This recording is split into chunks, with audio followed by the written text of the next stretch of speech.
It just seems to be harder to bat under lights with a new ball. So again, I'm not a player. I'm just the curator. So I don't get too caught up in that. I'm not an expert in that side of things. All I know is history suggests it can be a bit more challenging under lights with that new ball.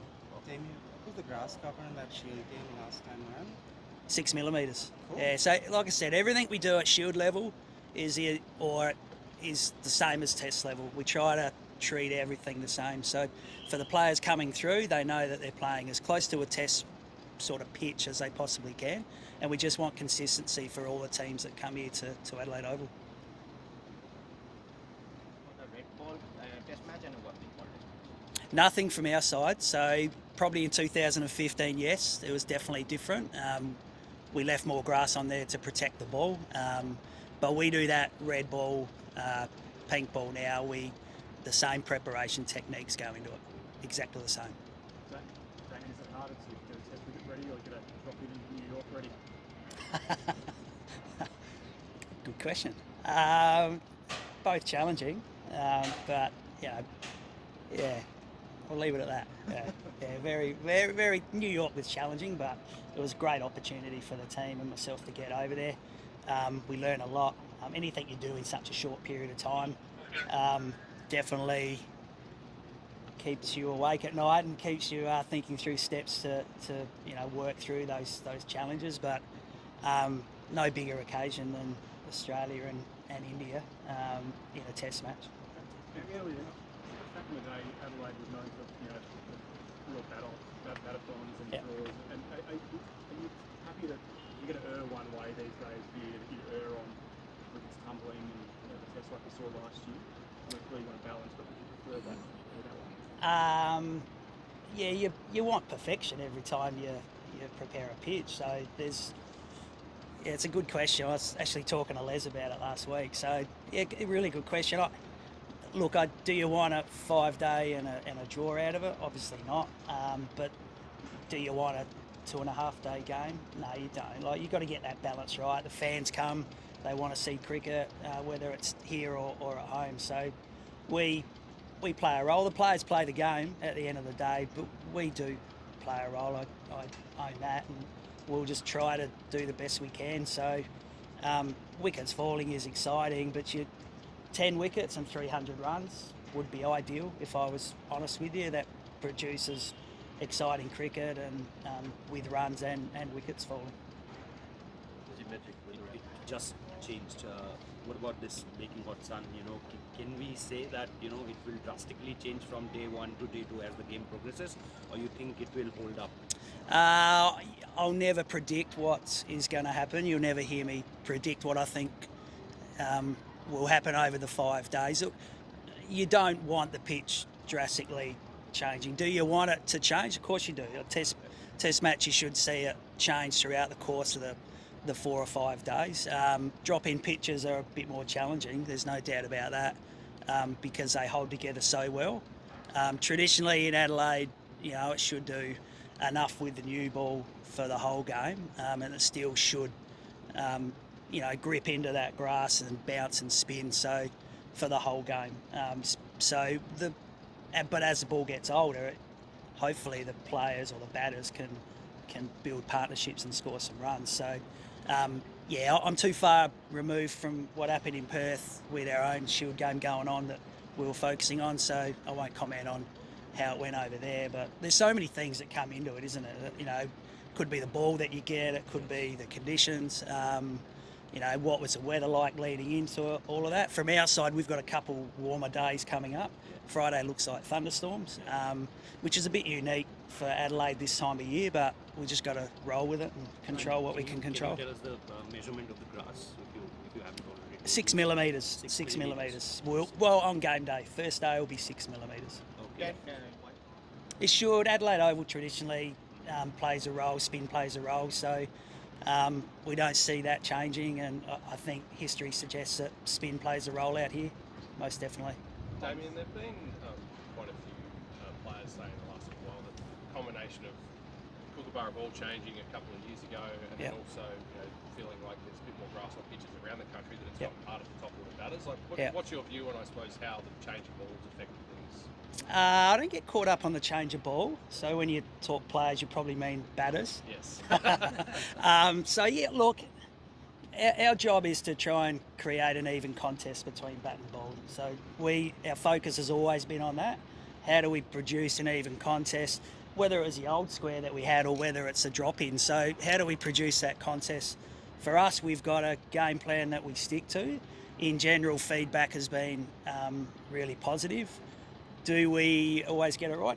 You don't always get it right, but it's not through a lack of trying. So as long as you know that you're giving it your all, you're trying to create that balance, and you want the players to be able, or the batters to be able to have their time to shine as well.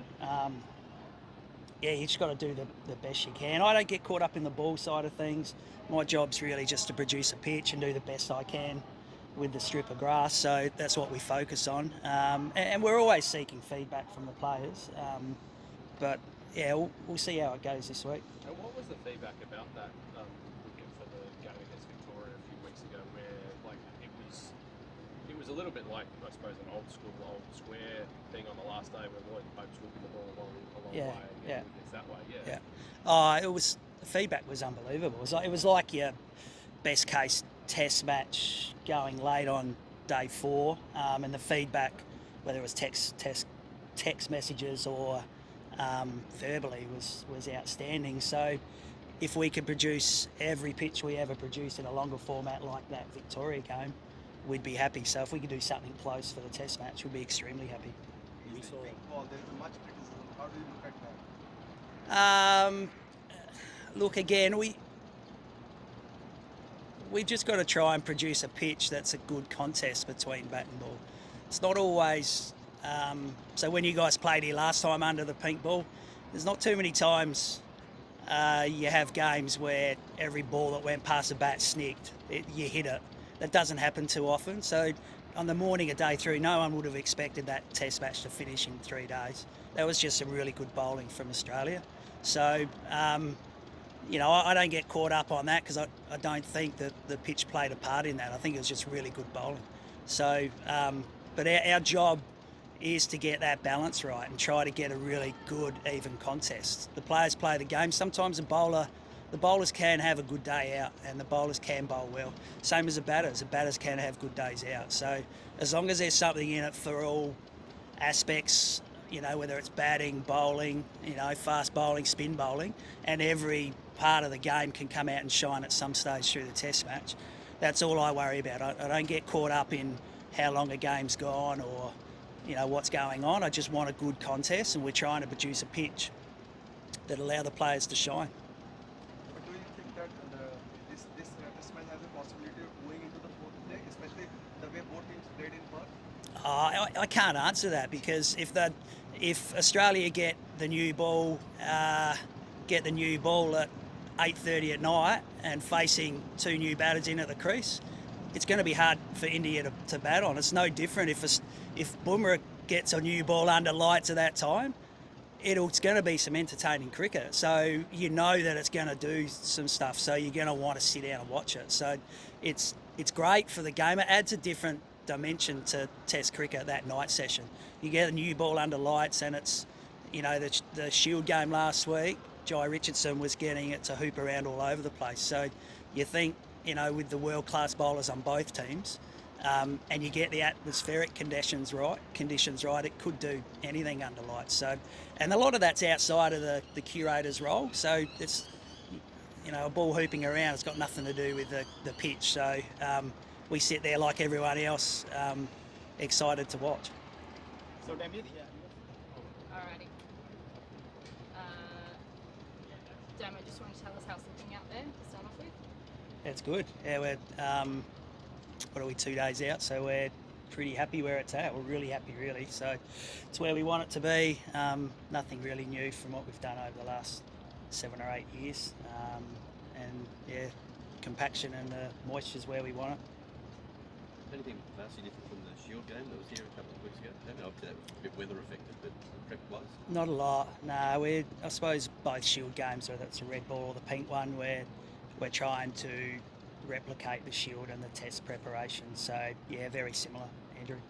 Did you do anything different to that one than other previous pink ball pitches that you've done? Not really. You adapt every year and you tweak things every year. From our side, it's probably our height of cut during the off season more than anything, more than during the year. It's just some finer details that we just try to do to try and keep improving. From a curator's perspective, what is the ideal deck for a pink ball test that varies from a red ball fixture? Again, everything tends to stay the same. So it's a coarse matter grass, even grass cover, good deep moisture, but dry and hard. So something where the quicks will get a bit out of it, spinners will be able to get some bite and turn and bounce. But also important for us to get some partnerships and the players and the batters to be able to play their shots. How many balls of grass are you looking at having on it by match day? Should be around 6. Yeah, right now we're at 7, but I reckon it'll be 6 millimetres. We get something into a 5-day pink test. Do you think that's something that could happen this weekend? I'm not sure, Tom. Like, the players will dictate that.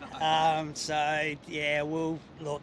All we do is try to produce a pitch that provides an even contest between bat and ball. Both teams have like elite bowlers, world-class bowlers.